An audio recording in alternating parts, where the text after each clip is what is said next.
Bien-aimés, bienvenue dans la vie abondante en action. De par cette chaîne, nous aurons des temps d'évangélisation, des partages pour exhorter, pour étudier la parole de Dieu, enseigner également, conformément à la source de la vie abondante, l'auteur du salut éternel, qui est notre Seigneur Jésus-Christ. Nous aurons aussi des temps de prière, selon que le Saint-Esprit nous orientera par sa grâce, pour les personnes en détresse, les affligés, les malheureux, les couples, les familles, les peuples, les nations, etc. Je vous prie de bien vouloir vous disposer afin de participer pleinement à la vie abondante pour également en jouir convenablement. Alors, bien-aimés, nous parvenons encore dans un autre temps de la vie en abondance, et nous avançons en fait dans notre étude du livre d'Apocalypse, et aujourd'hui nous allons aborder le 18e chapitre. Alors, je le lis. Ensuite, je vois encore un ange qui descend du ciel. Il a un grand pouvoir et sa gloire éclaire la terre. Il crie d'une voix forte. Elle est tombée, la grande Babylone. C'est là que les esprits mauvais habitent maintenant. Tous les esprits impurs, tous les oiseaux impurs et dégoûtants se réfugient dans cette ville. Oui, elle a donné en abondance le vin de sa prostitution et à tous les peuples. Les rois de la terre se sont prostitués avec elle et les commerçants de la terre sont devenus riches à cause de son immense richesse.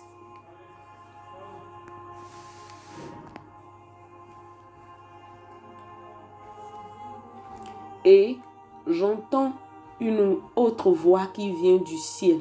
Elle dit: mon peuple, sors de Babylone. Ainsi, tu ne participeras pas à ses péchés. Tu ne souffriras pas à cause des grands malheurs qui vont la frapper. Oui, ses péchés montent jusqu'au ciel et Dieu se souvient des actions mauvaises de cette ville. Traitez-la comme elle a traité les autres. Rendez-lui 2 fois ce qu'elle a fait. Dans la coupe où elle a mélangé sa boisson, versez-lui une boisson 2 fois plus forte.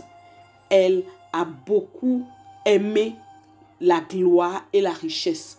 Rendez-lui donc autant de souffrance et de deuil. Elle dit dans son cœur: je suis assise sur un siège de reine. Je ne suis pas veuve. Je ne serai jamais en deuil. C'est pourquoi voici les grands malheurs qui sont pour elle: la mort, le deuil et la famine.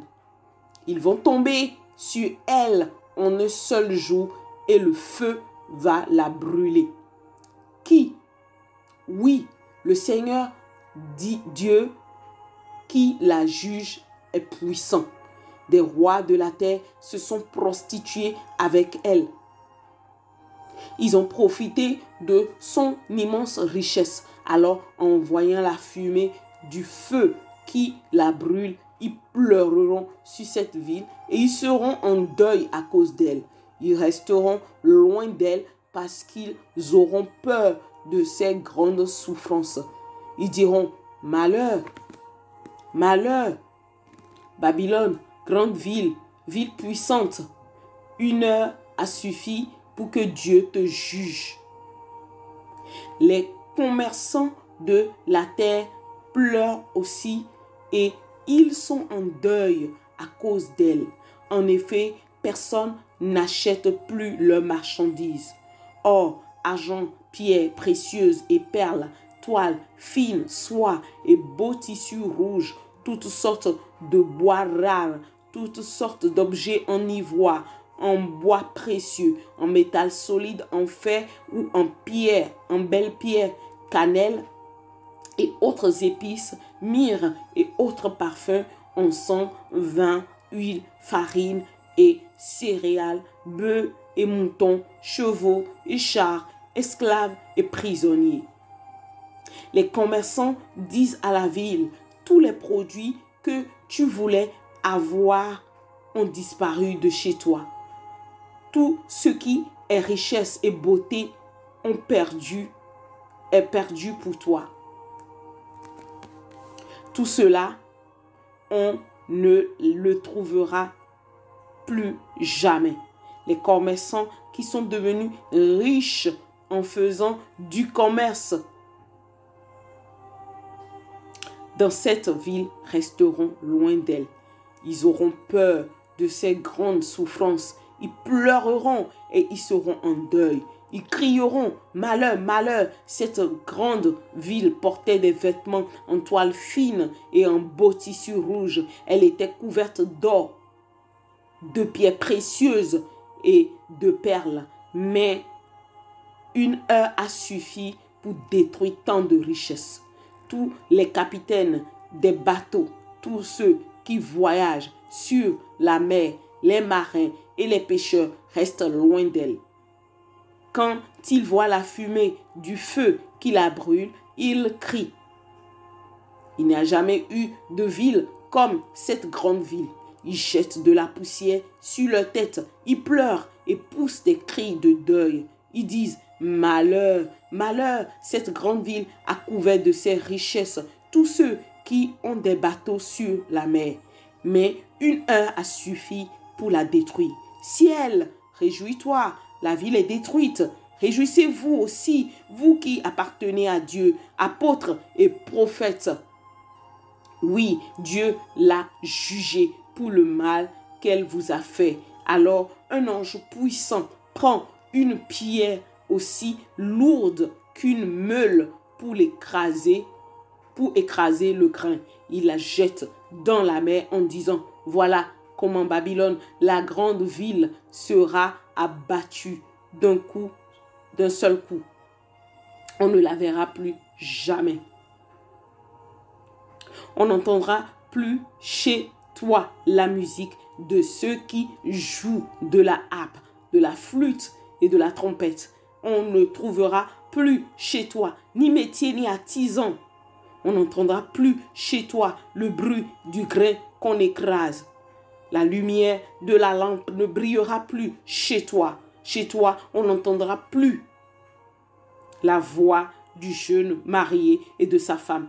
Voici pourquoi tes commerçants étaient les plus puissants de la terre et ta sorcellerie a trompé tous les peuples. De plus, chez toi a coulé le sang des prophètes, le sang de ceux qui appartiennent à Dieu et de tous ceux qu'on a tués sur la terre. Alléluia. Alors, bien-aimés,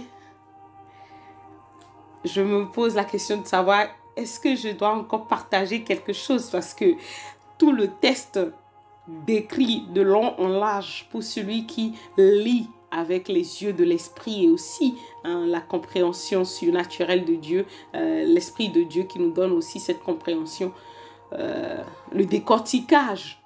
Alors, on est bien d'accord que le 17e chapitre, le dernier verset, la deuxième partie que je n'ai pas trop décortiquée parce que ça parlait en fait du comment le déroulement, le jugement va se dérouler et je l'ai briefé exprès parce que je ne voulais pas trop discourir pour ne plus rien avoir à dire dans le 18e chapitre.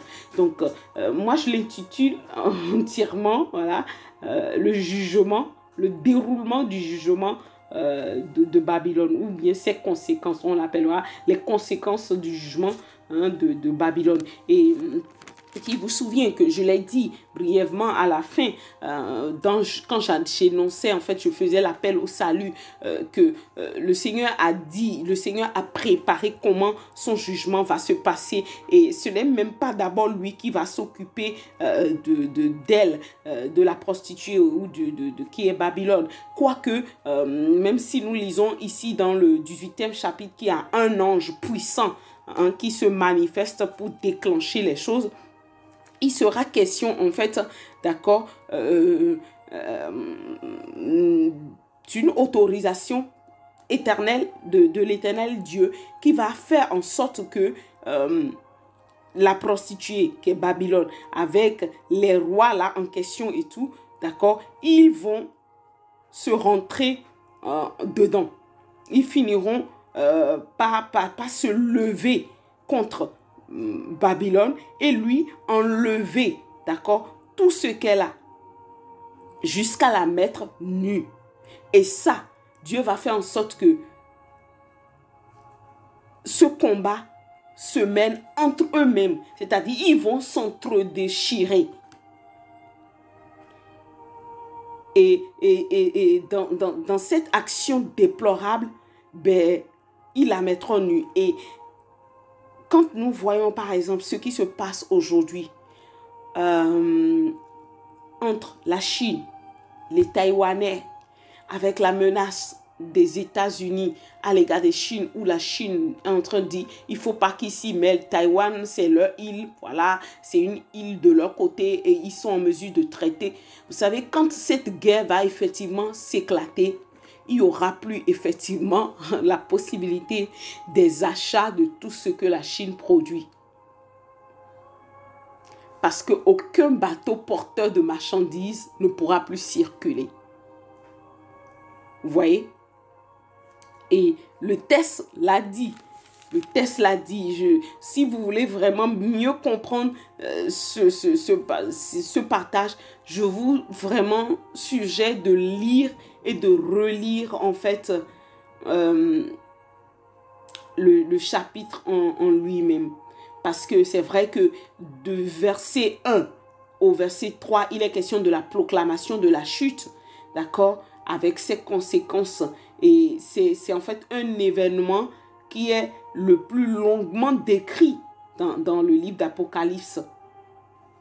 Donc, cela fait l'objet d'une nouvelle vision introduite par l'expression « après ces choses ». Et cela marque en fait des transitions dans le chapitre. Et on comprend en fait l'importance de cet événement qui est proclamé avec l'éclat par un autre ange. Donc, d'aucuns peut-être se diraient, oh, est-ce qu'on verrait ce temps?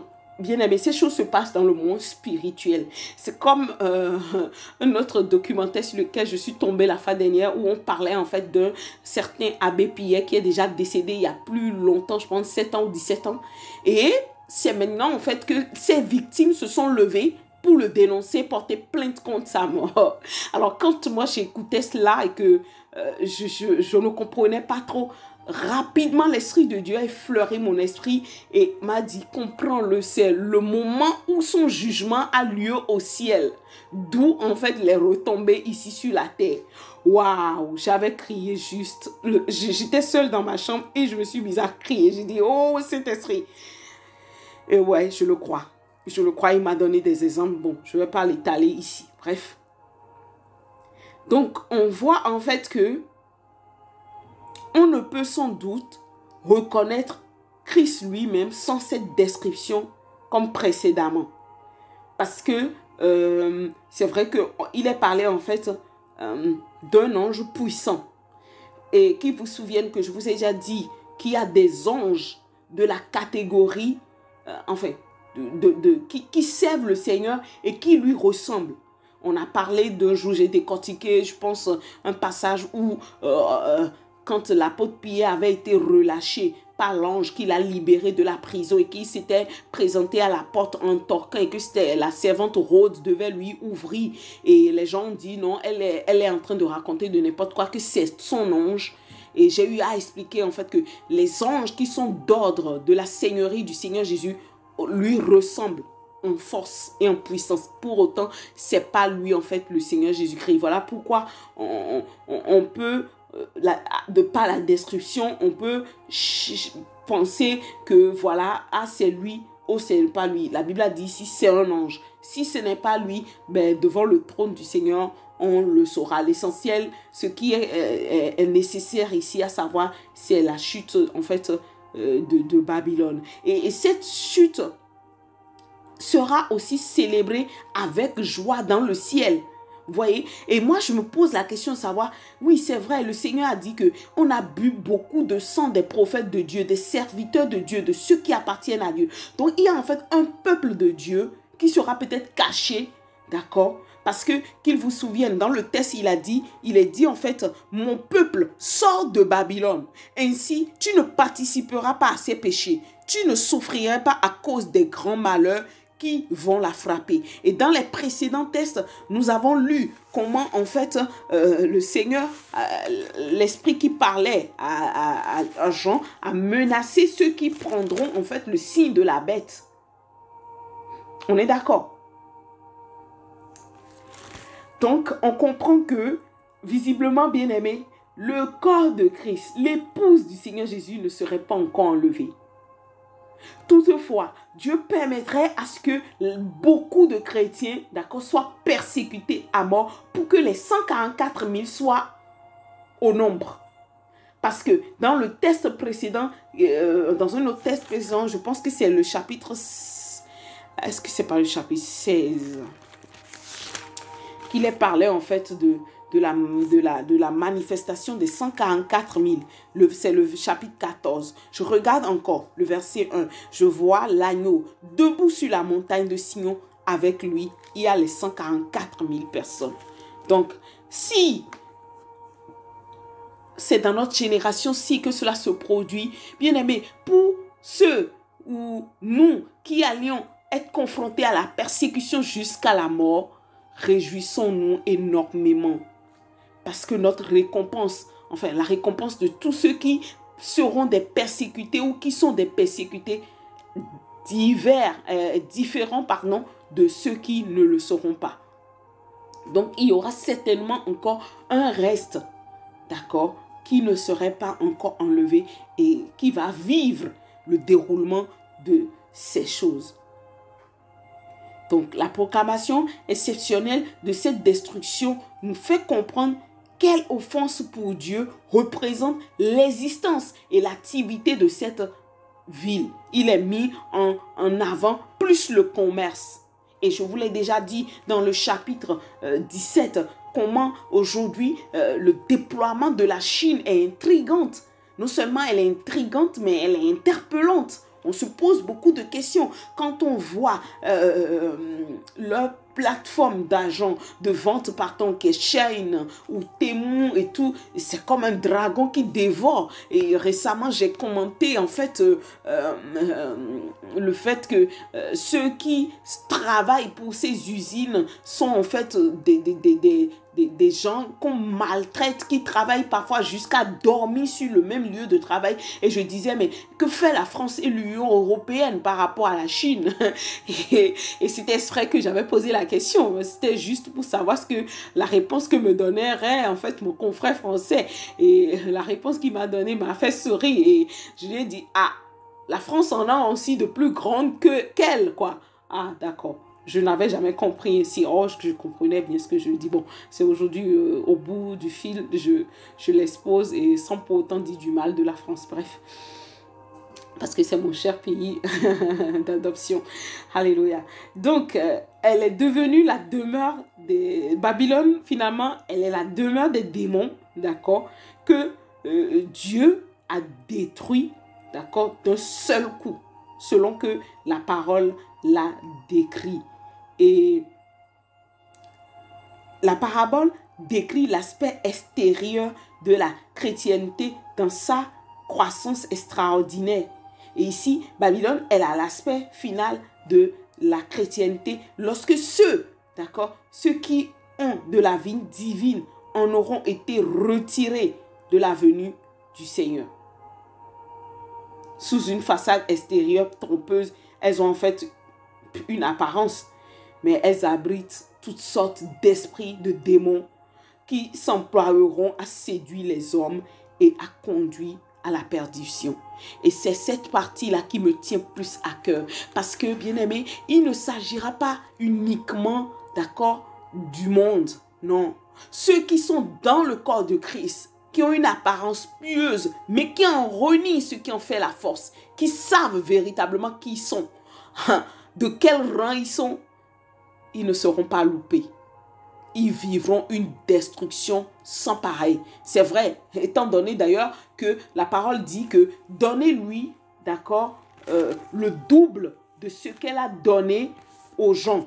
Rendez-lui au double de ce qu'il a fait. Ceux qui, dans les maisons du Seigneur, dans les églises, vont se lever contre leurs semblables parce que leurs frères dénoncent des vérités, osent dire des vérités, mais ce sont eux qui vont les livrer à la mort, au gouvernement et autres.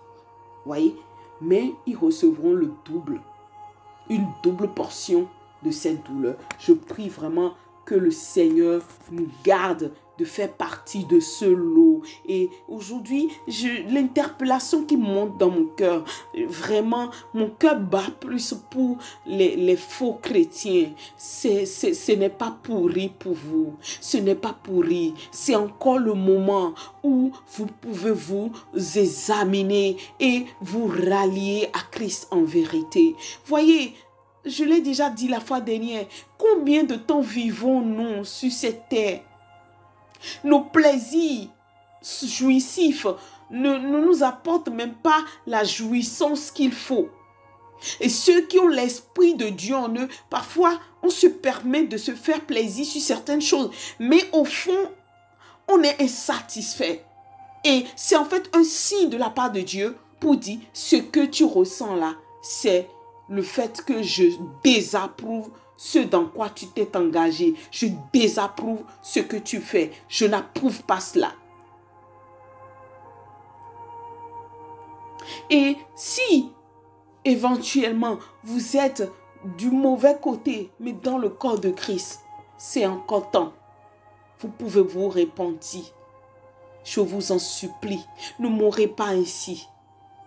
C'est vrai, je l'ai déjà dit une fois, personne peut-être ne vous voit, personne ne vous soupçonne, mais vous êtes peut-être une mère, d'accord, généreuse dans le jet des sorts, les sorts de la sorcellerie, hein, des œuvres mystiques. Vous n'avez parfois même pas besoin de parler, il suffit simplement de concentrer votre cœur sur l'intéressé et vous commencez par envoyer des flèches. Mais vous êtes chrétien.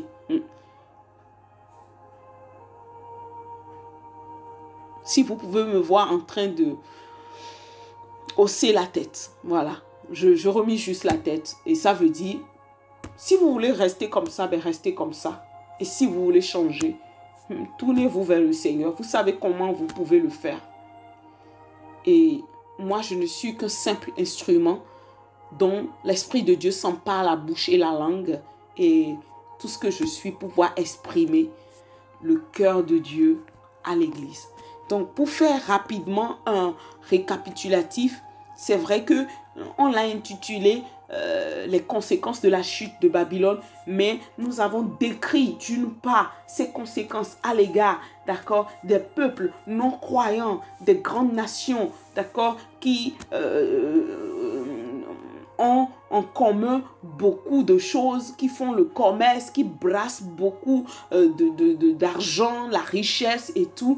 Et d'un autre côté, à la fin, nous avons abordé ceux qui sont dans le corps de Christ, qui ont une apparence pieuse, d'accord, mais qui en renient ce qui fait la force et qui, de par toutes sortes de méchanceté, oppriment leurs frères et sœurs, leurs semblables, et pensent que oui, ils mourront et que le Seigneur Jésus les recevra. Bien-aimés, si vous ne vous repentez pas, c'est pas moi qui le dis.